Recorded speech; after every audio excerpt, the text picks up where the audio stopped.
Well, you often hear people say that tennis is unpredictable, and that's in part because tennis players are somewhat unpredictable, and that idea has borne itself out in the last couple of days. Roger Federer has announced in a sneak attack by Roger that he will be playing in Rotterdam next week in a bid to regain the world #1 position and thereby become the oldest world #1 in the history of tennis at 36 years old. Well, Rafael Nadal is currently the world #1, and I believe that Roger thinks that, Rafa is not the rightful owner of the world #1, and Rafa even might think so at this point. I mean, I think that's pretty clear. So Roger is in fact the world #1 right now, and he wants to make sure the rankings actually reflect that.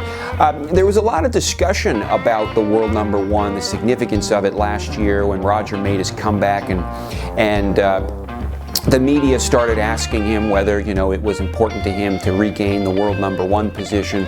And his attitude last year seemed to be that he didn't really care and that he just wanted to play his best game. He was in the midst of this comeback. He was just delighted to have these results, and he didn't really care about the formal ranking. He just wanted to rack up more tournaments and play well. Well, he did play well, and now that he's won the Australian Open for the second straight year, and Rafa, of course, crashed out, the world #1 has a new significance for him. Now I think he believes that he deserves it. He has earned it. And again, that Rafa is not the rightful owner of the world #1. So I think, Roger has some fire burning on this question, and he is very prepared to go in to Rotterdam and to play some excellent tennis. I think he has, fire. He's burning to get this world #1.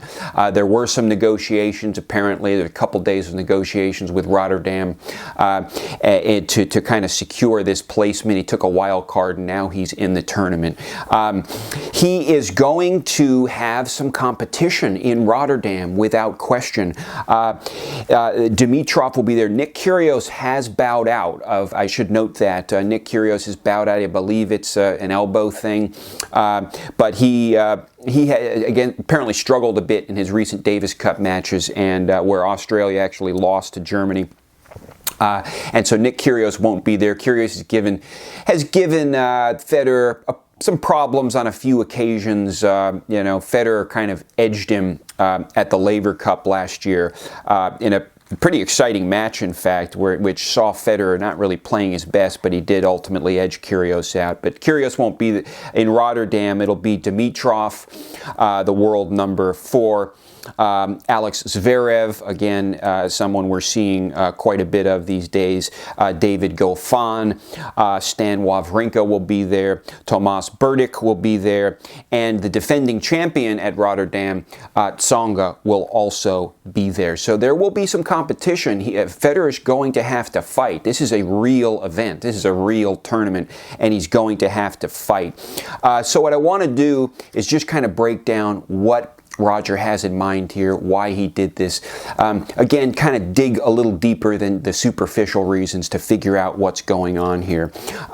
My name is Aaron Knapp. Welcome to Tennis Talk Daily, where you're going to get essential tennis commentary delivered on a daily basis, or as close thereto as I can manage given my other obligations as a father and a number of other things. But this is certainly the thing that I do in my life that I'm most passionate about. I love the game of tennis. I love talking about it with you guys. I love observing the brilliance, the tennis excellence that we have on display in all of the major tournaments, to be honest. And of course, I love Roger Federer, but I love all great tennis players.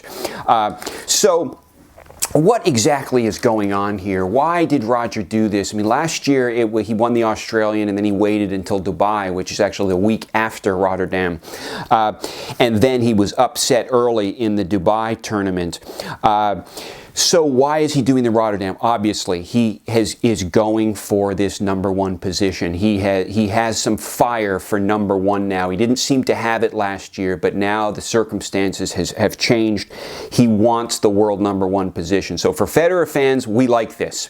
Federer is ready to go, and he's absolutely committed, I believe, to regaining the world #1 position and to setting this record for being the oldest person to attain the world #1 of all time. Now, but there's a bigger picture here. If he gets to the semifinals in Rotterdam, he will get 180 points, and he's currently behind Nadal just 155 points. So if he gets to the semifinals and loses in the semifinals, he's going to achieve the world #1, and he will have just a couple of points in terms of a lead over Nadal, and he will be very exposed to being usurped by Nadal in the very near future if he can't rack up a more comfortable lead. So I think the big picture here is as follows. Federer not only wants to regain world #1, he wants to build up a very, very comfortable lead in that respect in advance of the clay court season, and that is the critical point. So the match schedule could look like this. I mean, Rafa's first tournament coming up is going to be the Mexico Open, and as far as, which is a 500 level event, as far as I know, it's going to be then the Sunshine Double for Rafa, just like last year. So this kind of mirrors his schedule last year, based on what he's doing. Acapulco, the Mexico Open, is the last week of February, so that will be after Dubai. So first, this week is this week is Rotterdam. The next week will be Dubai, and then the next week will be Acapulco in the Mexico Open. And then after that, we get into the 1,000 events, the Sunshine Double in California and Miami. So what Roger wants to do here, of course, he wants to clean up at the 1,000 level events in California and Florida, just like he did last year. But he wants to start building up the lead as soon as he can. So folks are talking about whether Federer will play Dubai. I mean, it would require him that he play 2 consecutive weeks, basically, and then I think he would have 2 weeks off before the Sunshine Double. And I think that is totally doable. So people are talking, they're saying, well, if he plays in Rotterdam, he's definitely not going to play in Dubai. I disagree with that.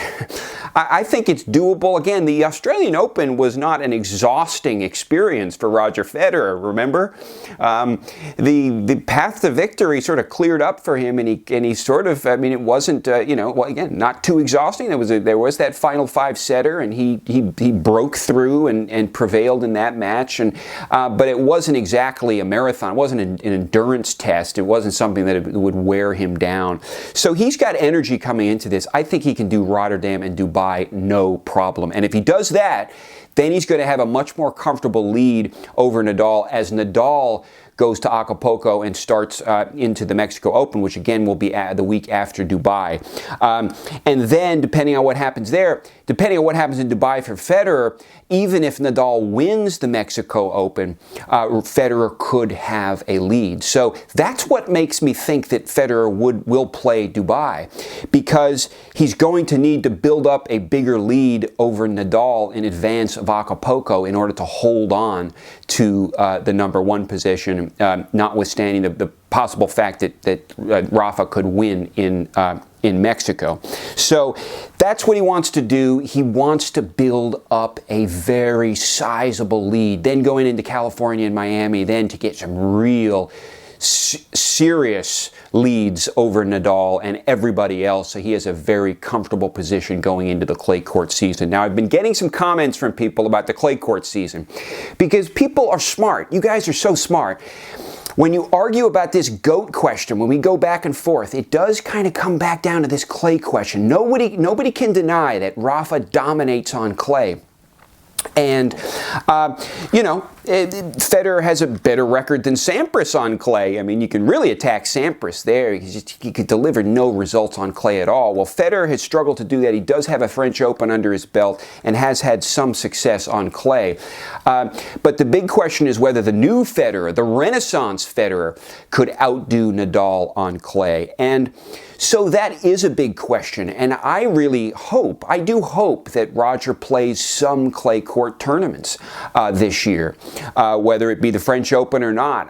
But I think, it would be great if he played some clay court tournaments, and it would be great, again, if he could deliver some results on clay so as to give, the Federer proponents a little bit more evidence to work with, that he's no slouch on clay, and I do believe the Renaissance Federer can do a much better job against Nadal on clay than the older Federer, in the kind of Big Four era, that Federer, who was, in a way, just a contender among a few others. Well, now he's he's assuming this lead, and he's playing a lot better. He's playing a lot more efficiently. But listen, he's always struggled on clay. He considered himself early in his career as an indoor hard court specialist, and he really is a hard court man. And now, of course, he's the most successful grass court player in the history of the sport. But clay is the sort of Achilles heel for Federer, and if he could deliver some results, it would be really good. But again,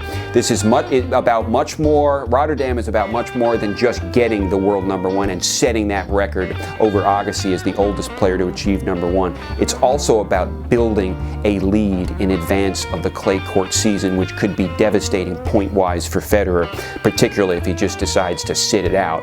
So, in a way, I think these decisions, particularly if he plays Dubai, it would suggest that he's going to be sitting out the clay court season. I would say if he plays Dubai, it's going to be pretty strong evidence that he's not going to be playing the clay court season at all. But it's going to be encouraging evidence, because he's going to be, if he plays well, he's going to be able to build up a very comfortable lead, and Rafa may not be able to catch him and take it back from him.